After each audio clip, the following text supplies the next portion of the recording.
So, have some more Heat news to discuss, including an unexpected update on the Damian Lillard trade situation. So, without further ado, let's get right into it. So, according to Shams, Lillard might not report to training camp if he's traded to a team other than the Heat. So, Adam Silver's statement about players being punished if they don't fulfill their terms of their contract, to not trade to a specific team, apparently had little effect. I think it's a question whether or not this is 100% true, but I think Lillard or his team leaked it. Associates leaked it for a reason. So, what are your thoughts on this update in the Damian Lillard situation? Yeah, I think Lillard's probably bluffing. I don't think he's really going to refuse to report to training camp if he's traded to a team other than the Heat. I don't think he would want to deal with massive fines and damage to his reputation. I do think Lillard and his team intentionally leaked it to try and put teams other than the Heat off, but I think he's bluffing. Yeah, I don't really know if that's true. I think that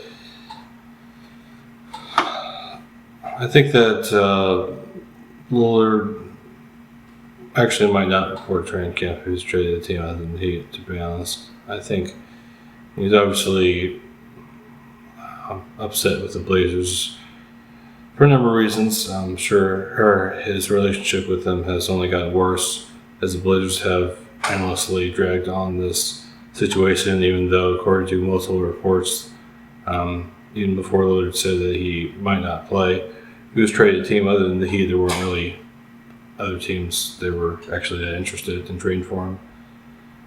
So at this point, if I had to guess, I would say he's probably being serious. I think Lillard knows what he wants, and I think at this point he's just fed up with the organization not cooperating, and if anything, I think this entire situation has done more damage to the reputation of the Trailblazers than that of Lillard, because basically this entire situation came up because the Blazers lied to Lillard.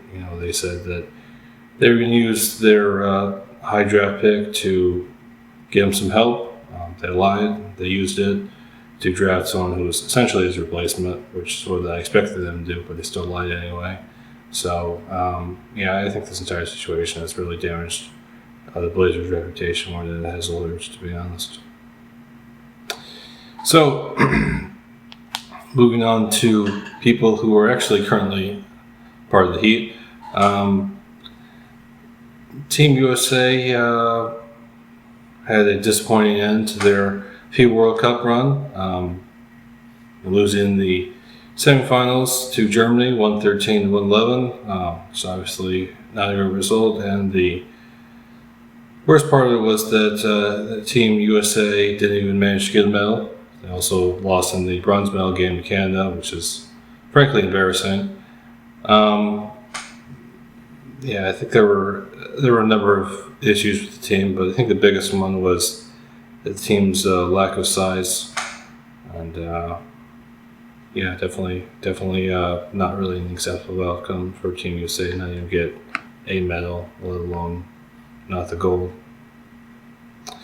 So, what are your thoughts on this conclusion to Team USA's FIBA World Cup run? Yeah, very disappointing. The tournament was a failure, to put it bluntly.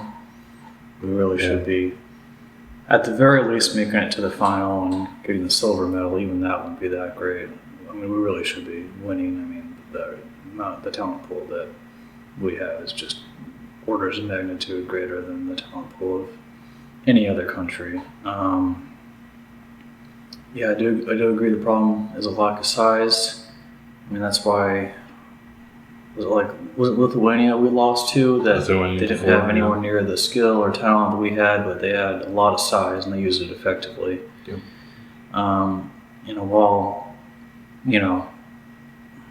you could say the lack of size wasn't the coach's fault. They did select the team, and of course there are tactics they could have put into place to try and compensate better for the lack of size. So it was a disappointing coaching performance from Steve Kerr. I don't want to blame Spo, the assistant coach. Although, as the assistant coach, of course, he has to take some of the blame.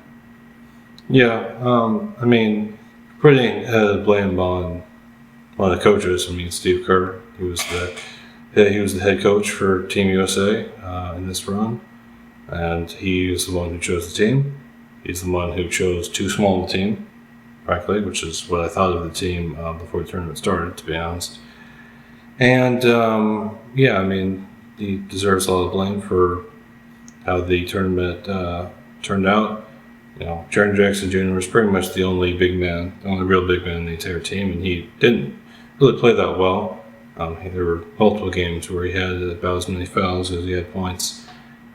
So, yeah, definitely a mistake in terms of roster construction. And, yeah, I'm just going to go ahead and say this. Steve Kerr shouldn't be the head coach for Team USA anymore. I think Spoelstra, I don't really think. Spoelstra's a better coach than him. That's just how it is. You know, I mean, when you look at what Spoelstra's accomplished, I think he's done more with less than Kerr has.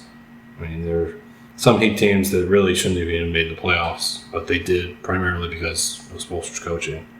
And I think the Warriors would have won every single title that they won in the modern era of their franchise's history with a different coach other than Steve Kerr, to be honest.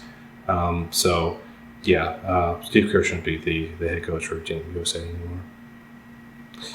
Now, moving on. Fortunately, Jovic also had a disappointing ending to his FIBA World Cup run.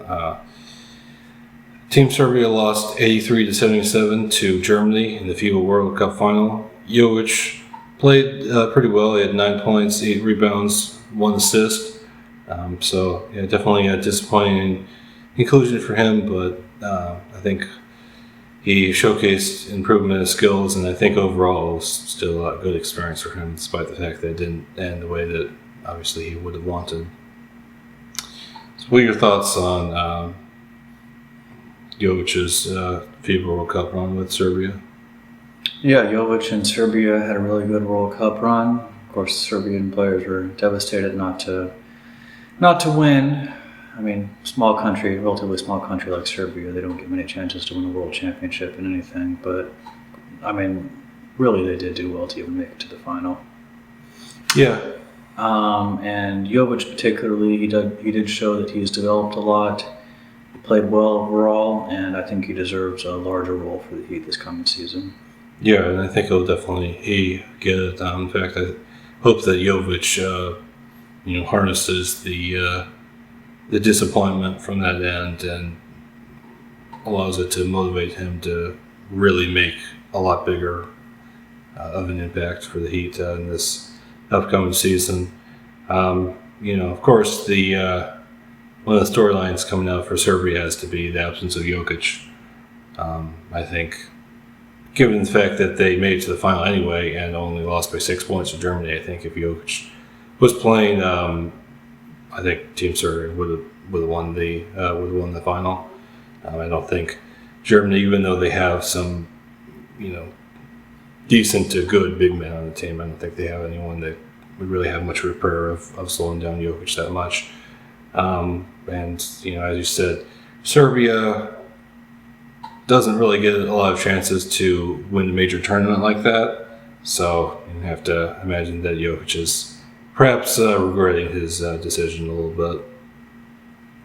Well, there you have it. Finally, there's an update on the Dame Lillard trade situation. We'll have to see what happens in terms of Lillard being committed to not reporting training camp. We'll have to see whether or not that's true. Fortunately, FIBA World Cup disappointment happened for both Spoelstra and Jovic, but I think it was overall a good experience for both of them, and hopefully Jovic really makes a much bigger impact on in the Heat next season, because I think he's showed that he has definitely developed a lot. Yep.